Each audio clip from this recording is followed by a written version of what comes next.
You're listening to the Super Coin Brothers podcast, brought to you by the Super Coin Brothers at Sahara Coins in Las Vegas.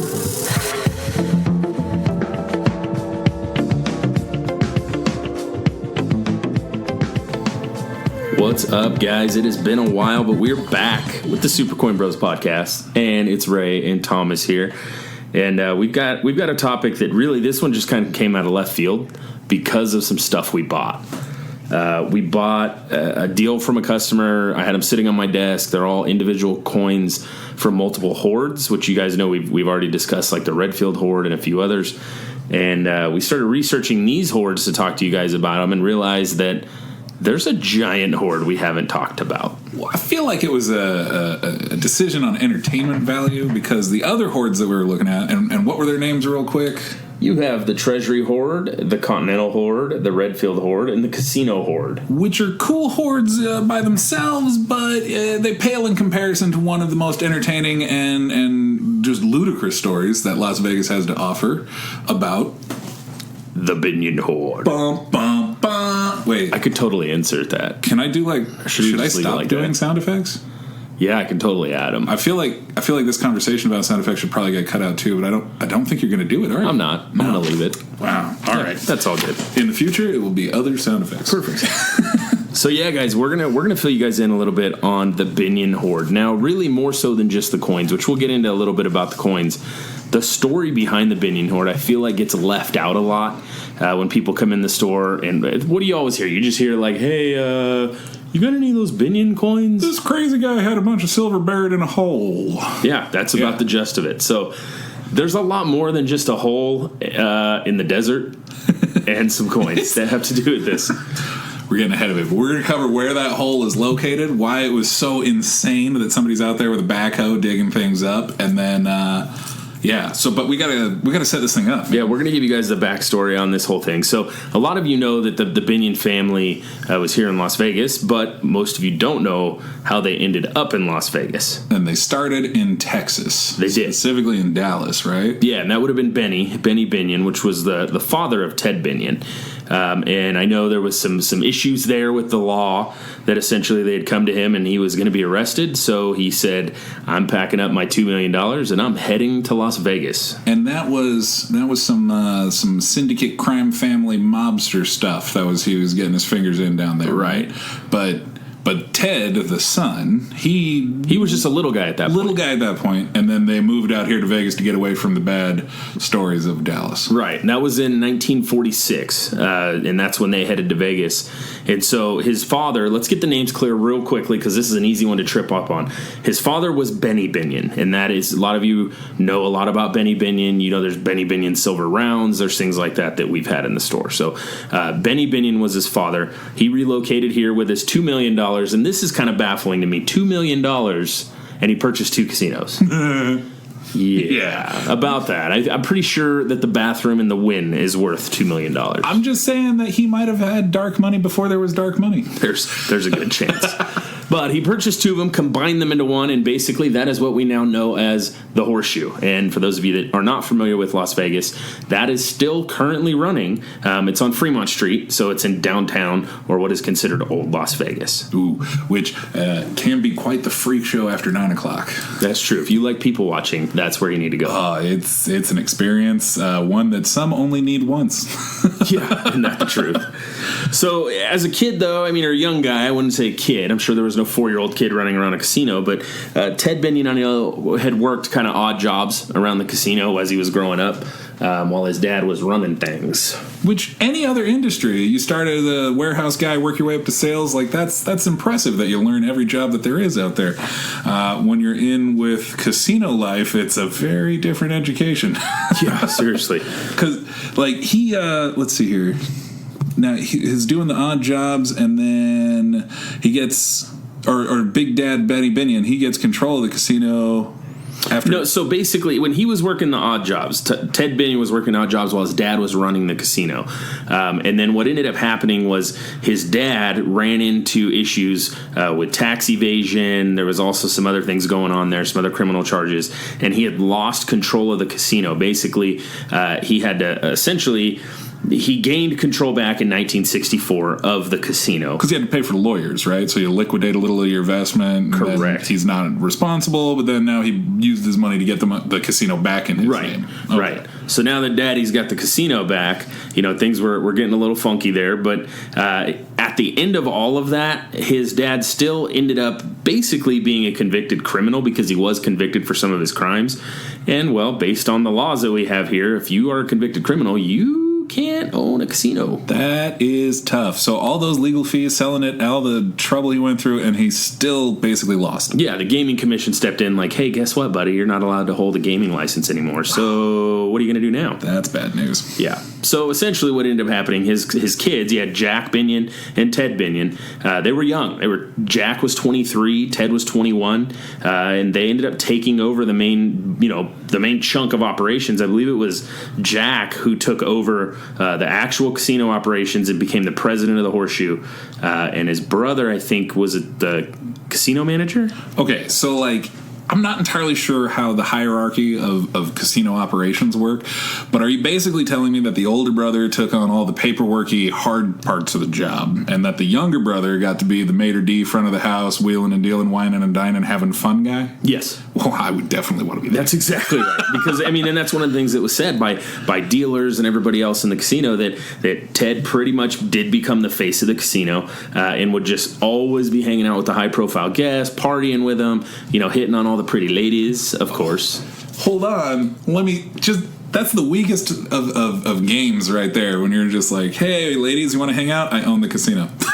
Yeah, it's pretty easy at that point. Yeah, like, hey, I'm hanging out with all the celebrities that are here, by the way. You want to hang out with me? Yeah, sure, perfect. Yeah, okay. There's definitely some drugs in there, too. That's true. So, and that came in. That came into play. In 1986, that's where Ted started facing some legal issues.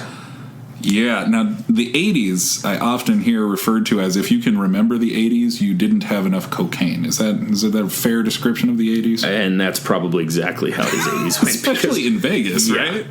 I'm pretty sure, but he had been picked up and arrested on drug trafficking charges. Ah, there it is. Yeah. So here's the deal. You get picked up on one thing, and they're going to start looking at you a little closer. Especially if you're in charge of a casino. Like, you're no longer just some schmuck or some guy who has a lot of money. Now you're one of those guys that's, representing your town. Like, that's bad. Yeah. So he ends up basically being found out by the Nevada Gaming Commission that he was kind of attached and connected, so to speak, to Mr. Fat Herbie Blitzstein or Blitzstein. What are we going with here? We're going to go Blitzstein on this one. Stein. I'm going to say Steen. Yes. If I'm wrong, feel free to leave that in the comments. Nowhere would I want to say that. Exactly. So with a connection like that, that's kind of a big thing when it comes to gaming. I'm just going to throw a little side job in this. I had no idea who Fat Herbie Blitzstein is, and so I did just a quick search on him. I want to see like an image search. What's the face of the guy that got Ted Binion in trouble, right? Turns out he looks in his younger years a lot like Zach Galifianakis if he were in the mob.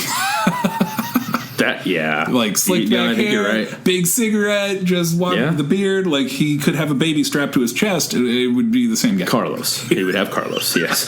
Well, one of the interesting things, too, we both started kind of looking into this guy. And basically, he was tied to the Chicago outfit, right? And he was essentially like the Las Vegas branch. So... he's a lieutenant, right? Essentially, he is, yeah. That's up there. But the person he was also tied to and known to hang out with was called the Ant, or Tony Spilotro.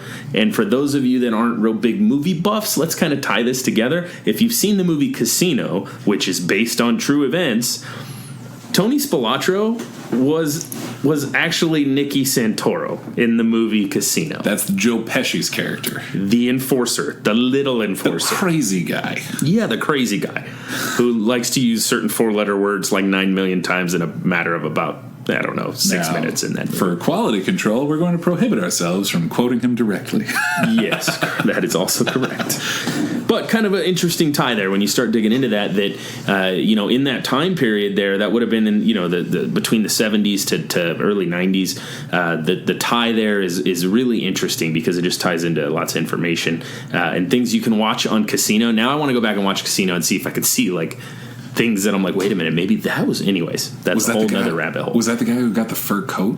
Yeah, exactly. That's the thing I'm wondering. Like, if it is... curious. Yeah. No, I know what I'm doing now. Now you're going to be doing that. Yep. So, aside from Ted's drug problem and his connection problem, which I don't know if that would have been a problem at the time, but being connected with mob figures, the Gaming Control Board basically looked into him a little further and also suspected of him using his live-in girlfriend as a bag woman. Now, this live-in girlfriend, this was Ted's girlfriend, right? Yes. So she was the one who was working at the Cheetah's Gentleman Club when they met? Can I just throw in there that every time I hear that word, I think of the commercial because I hear it all the time, and they just go, Cheetahs! And anyways, go ahead. I don't watch commercials anymore. Hear commercials. Oh, hear. The radio. The radio. Yes. No, sorry. That's streaming. Yeah. Welcome back to 1994. Oh, the 90s when they had commercials. Okay. No. So this chick was a stripper then, I'm guessing, unless she was a waitress. Nope. At which point? She was a dancer. And then she is now in trouble helping him move money around or something like that? Essentially, a bag woman is...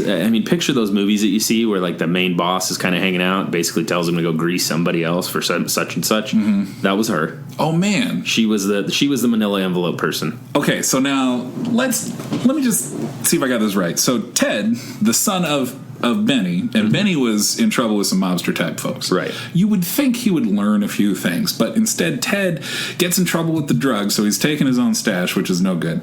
And then he lets his lady do the legwork, right? Yeah. Now, that seems like if there's a job worth doing, you should do it yourself. Why let her do it unless... Well, and backing up to something you just said, you said he let his lady do the legwork. Yeah. Well, his estranged wife was still here with his daughter. Oh, that's awkward. And this kind of pushed them out the door. So at that point, they kind of packed their stuff and headed back to Texas. Yeah. So now I guess the bag woman is his lady. Oh, the bag woman is the lady. Okay. Yeah, kind of an interesting run on things. But it didn't just end. I mean, it continued and caused more trouble.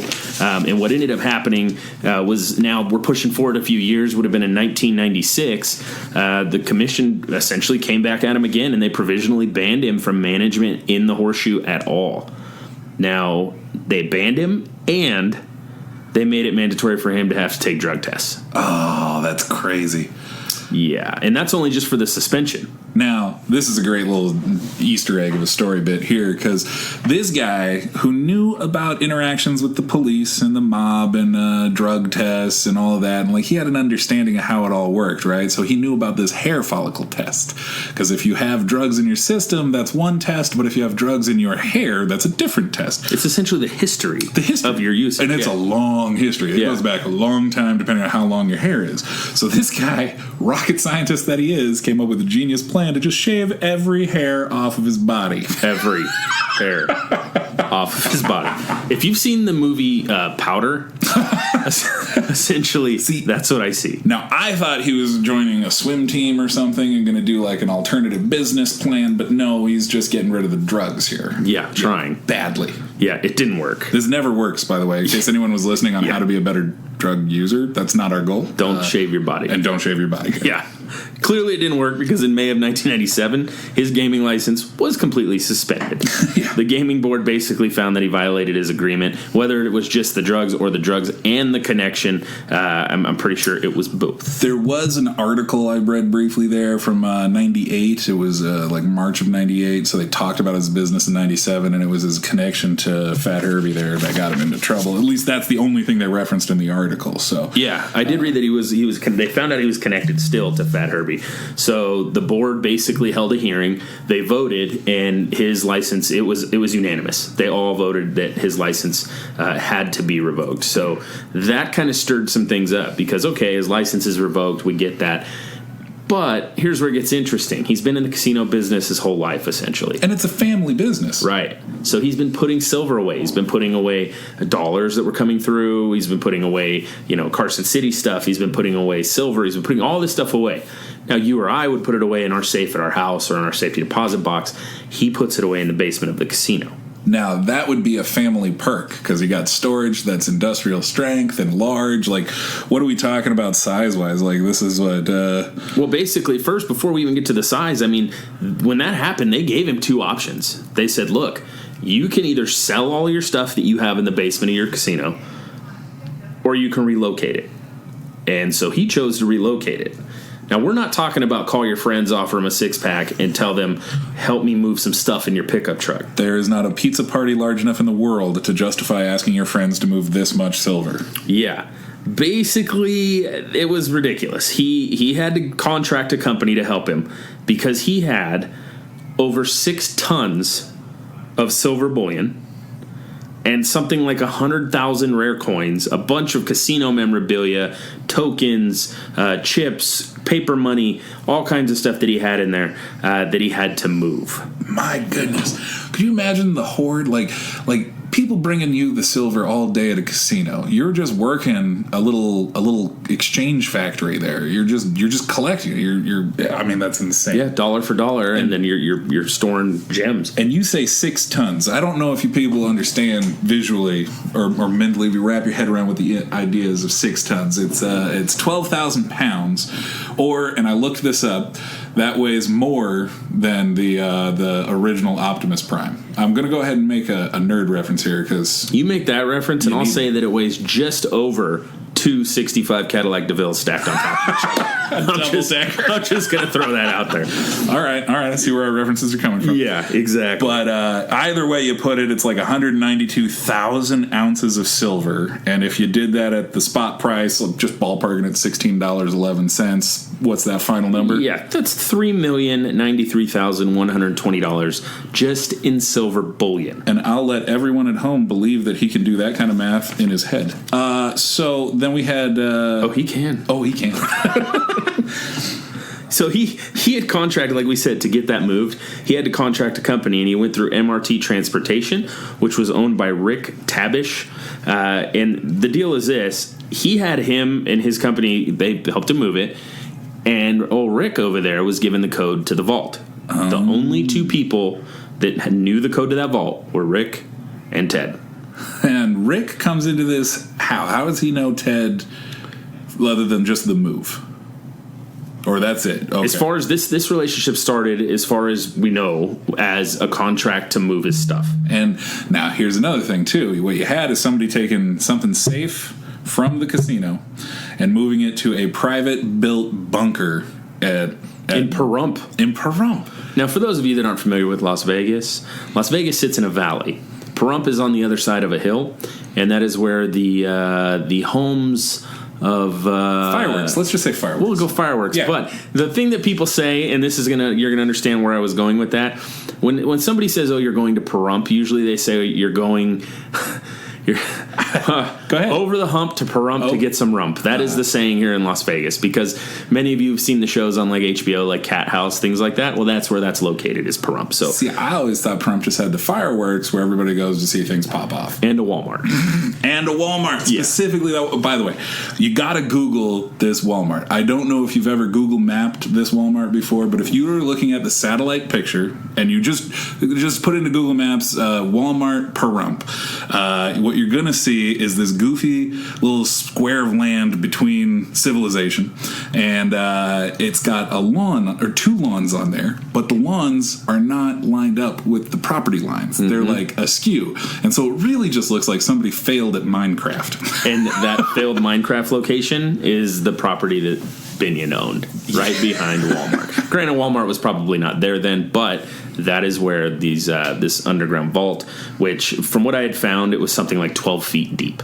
It was huge. So, but yeah, that's where that would have been. So it was kind of an interesting place to take your stuff. But that's where he had put it, and the only people, like I say, that knew how to get into it were him and the gentleman that owned the transportation company.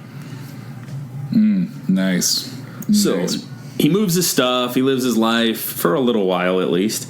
And on September 17th, 1998, old Teddy was found dead in his home here in Las Vegas with empty pill bottles around his body, all kinds of stuff that just was, oddly placed. And an autopsy showed that the cause of death was a combination of Xanax, heroin, and Valium. That is quite the cocktail right there. I'm not entirely sure I would recommend one of those for anybody. That's the truth. Well, and I know basically, they start investigating it, and they find out that the day before, Binion had purchased 12 pieces of tar heroin from a street dealer, and he had filled a prescription of Xanax that his neighbor, who happened to be a doctor, wrote for him. Okay. Now, I've heard of friendly neighborhood doctors before, but, like, that is ridiculous. Because those Xanax things, you should not mess with those. Yeah, no, that's one of those things that you hear a lot about. But mixing Xanax with Valium and heroin, that's quite the... That's a deadly combination. Clearly. Yeah. So in that same time period, Binion's vault, it was discovered 2 days after his death. So the guy dies, they find all this stuff there. 2 days later, you have the Nye County Sheriff's Department. They go out, they find this vault, and guess what? They end up arresting Rick Tavish and 2 other men that were out there trying to get the silver out of the vault. Now, as I heard this story, they're out there with heavy equipment, digging this 12-foot thing out and trying to get to what basically is like $14 million worth of stuff. Yeah. And this dude, Rick Tavish, he knew everything that was in that vault because he helped move it. Yeah, he knew the code to get into it. And the code, oh my gosh. So basically the moral of the story is don't trust your mover? Pretty much. Okay. Well, and it goes even further because they end up speaking to... So the police end up speaking to Sandy Murphy, who was his girlfriend, the one that he met at the strip club. She tries to put off that, he's been so suicidal since he lost his gaming license, and he's been so, down and talking about it. Now, this all made sense because family history. There was a brother that had also committed suicide earlier in life. There was lots of, drug issues and things like that throughout the family. So it was one of those where... it seems like a pretty solid alibi to me, if this dude did not have one dime or 1 ounce of silver to his name, I would think that girl could have just said that and it would be done. And that would be like, on face value, I'll take this story, we're good. But money is always the motive. It is always the motive, especially for millions of dollars. I know people who'd run over their own mother for the right $10,000. Right. You know what I mean? Like, you don't have nice friends. Jeez. Well, I hang out with a rough crowd in my nerd school. Yeah, there you go. Oh, you're talking about GTA. Got it. Yeah, no, it's online grandmothers. It's not real grandmothers. Good. Yeah, see, there we go.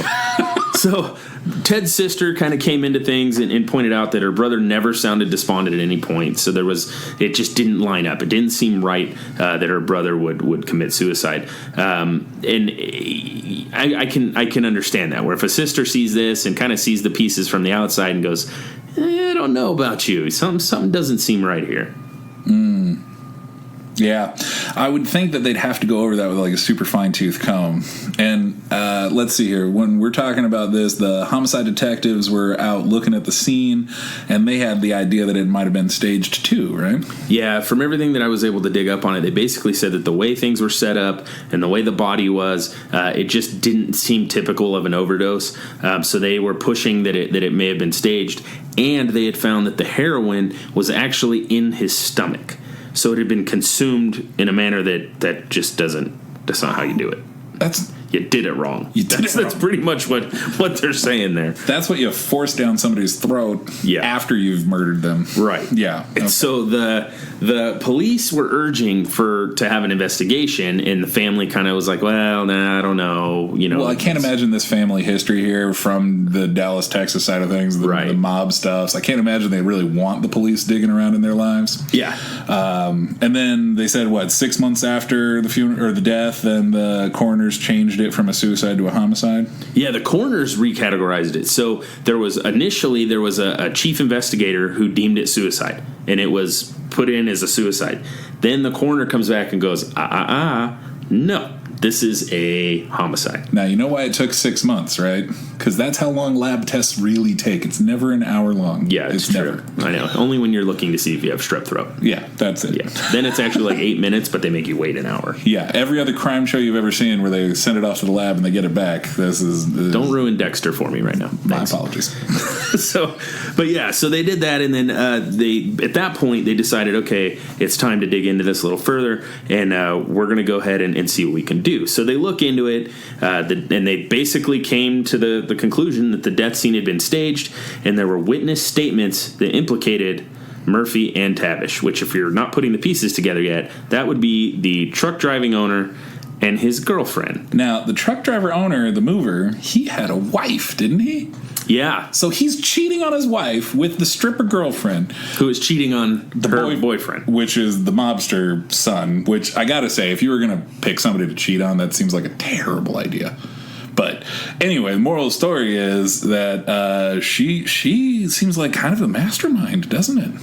It presents itself that way, yeah. I guess we should say at this time, I don't think she was ever convicted for being a mastermind, was she?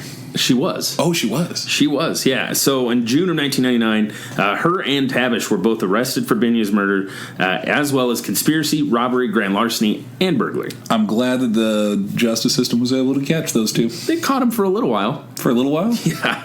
So basically there was a long trial. There was like a 2-month trial. They were both found guilty. There was 68 hours of deliberation on this.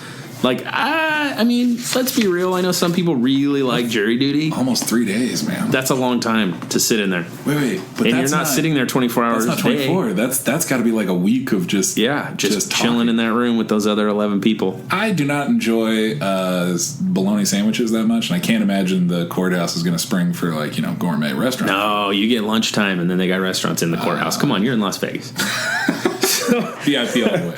So basically, though, they did end up getting sentenced. Tabish was sentenced to 25 years to life, and Murphy got 22 years to life. See, now in my novice eyes who understands nothing about the legal system, I would say that makes it look like Rick Tabish was the mastermind because he got more years. Yeah, well, he was the one with the code. That's what I look at. Who had the code? What was she going to do? She wasn't going to get that out of there. Oh, that's so crazy. He had the code. There had to, I mean, that's what makes me curious, actually, to know if earlier on, now we're going down a wormhole here for a minute, guys. This is not anything documented. So it makes me wonder if earlier on, prior to Ted Binion contracting with him to move his stuff, did Murphy and Tabish have a relationship prior or know of each other prior and plan that out? Oh, like she said, here, use this guy for the mover. Yeah. Again, this is not anything documented, guys. This is just we're working on a TV sitcom. Yeah, we're spitballing. Yeah, there's a pilot episode. Yeah. I don't know. It just seems kind of crazy to me. The more I think about it, the crazier this whole thing gets. So they spent some time in prison doing their thing, and there was some weird stuff that had happened. So in 2003, the Nevada Supreme Court overturned the murder convictions. Now, here's kind of what, from everything I can read into it, what had happened is that the judge and the attorney that worked on the initial case, they, after that case, were promoted. An attorney went to go be a judge moved on to something else, and so they start looking back into this case, and basically they say in the deposition it was erroneous the way that it was done. They convicted Tabish, or they charged Tabish with a crime that was from another crime, and it should have been a separate trial altogether. That he should have had different trials, and it should have been split up, and there was a weird stuff that had happened where the Nevada Supreme Court's like, hey, we're going to overturn that. Now, this is big news in the day. This is a huge thing. Got the whole city it was giant. This is as jaw-dropping as it got back then before, the internet. Yeah. Well, I just can't imagine how many people would want to get in on a piece of that. So they did still get sentenced, though. They got sentenced again. So the murder was overturned, but they were still sentenced on, I think it was like conspiracy and burglary, and there was some things that were sentenced on. Now, Murphy did end up serving, I don't remember how many years it had said. She had served a few years and then was released on parole. He was convicted of 2 crimes. They allowed him. They denied his parole multiple times, all the way up to like 2005, and then he was allowed to serve the rest of his sentences in tandem with each other. So they were just done at the same time, and then he was given parole in 2010, I believe. So they've all been released. They're all out at this point. But now we go to the coins. So the coins initially, when all of this was found, all of this was done, they went to his daughter. Now, from what I can find, some of them went up for public sale. She has some, and there's still some that have not been signed for at the courts. What do you mean signed for? They have not been released. They're still at the courts. They belong to her, but they've never been signed for, is what I can find. So they're just sitting on them in an evidence locker somewhere? Yes. That there may still be Binion Hoard coins that are not accounted for, or they're accounted for, but they're not out to the public. I might put my devil's advocate hat on real quick here and just say that is some shady business on the behalf of the justice system there, because it seems like if they drag their feet long enough and then there's no longer an heir to give them to, like what, they're just going to keep them all and let the state sell it off? Maybe. Oh, that would be shady as all get out. Yeah. That's what I'm saying. This whole thing is like crazy. Right. So this is such a popular thing, such crazy news. It explodes. There's shenanigans going on with the whole process, legal process. Then they have to review that legal process. They see there's some things that weren't quite done protocol by protocol, and then they got to let some people get reduced sentences, which is, I would love to know if like justice was done proper on this. Yeah. This is one of those things, and one of those hoards that has all kinds of crazy information, but it's like you'll never know. There's drugs, sex, murder, betrayal. There's I feel like at the end of this, there needs to be like the Unsolved Mysteries song needs to be playing or something, because that's how I feel. Like, you know what I mean? Like, you hear about this, you hear about the people that are now released. It's like when you watched Unsolved Mysteries as a kid, and then you went on a car ride with your parents, and you thought everybody you saw in the car next to you was the guy from Unsolved Mysteries. Totally, completely. Weird. Again, before the internet, though. It's like, long before the internet. Now all you got to do is Google it. Google it. Yeah, we didn't have Google then. Weird. Okay, so yeah, guys, we the Binion Hoard. I mean, this hoard is huge. This is a huge part of coin history. Well, and the cool thing is, though, so these coins that got sold off at auction, they weren't just raw coins. They got sent off to PCGS and NGC, or was it NGC only? NGC. Okay, so NGC got the coins. They graded them, so you can actually go out and buy a Morgan dollar or a coin from the Binion Hoard, and it'll say right on there in a special green and white holder, Binion Hoard. Binion Hoard, and then you know that was one of these many coins tied up in this. And that's crazy. I got to tell you, working here for over a year now, and I can see I see customers come in all the time, and the first question out of their mouths is, "Do you have anything from the Binion Hoard?" It's just kind of cool. These hoards have such great stories behind them that it's kind of fun to have a little piece of history that you can then talk about with people and just enjoy the craziness of that moment. Well, in the day that the Binion Hoard story is on ID Network, you can like pull your coin out and just rub the holder while you're watching it. I see you've gone for the super villain entertainment package. Do you have a spinning chair that you turn around after every commercial break? I do. And I have sharks with lasers. Yeah. So, all right, guys, we're going to wrap this one up. This one went a little long, but that's okay. It's just interesting stuff. So if you guys have any other questions or comments, comment on all these posts, review the podcast on iTunes, Spotify, all the streaming networks. You can grab it anywhere. Shoot us emails. You can shoot it to Raymond@SaharaCoins.net or Thomas@SaharaCoins.net. You have any questions or things you'd like us to cover, we will. Definitely get in touch with us. So, all right, guys. Anything else, Thomas? You all good? I think that we have covered this. This is a lot of fun, and I'm very excited to get some audience participation in there, because when we get that, we can really start to put together some stories for you and be more entertaining than we already are. Yeah, absolutely. More entertaining looking, anyway. There you go. Yeah, because you got the face for radio. Yeah, you too. There it is. Bingo. All right, guys. Have a good one. We hope you've enjoyed listening to the Super Coin Brothers podcast. Keep up to date with the latest episode releases on Spotify, iTunes, or any of your favorite streaming locations. Make sure to follow us on the Super Coin Bros Facebook page, as well as the Sahara Coins Facebook page. If you'd like to contact us or have show recommendations, you can email us at service@saharacoins.net. Once again, thank you for listening to the Super Coin Bros podcast.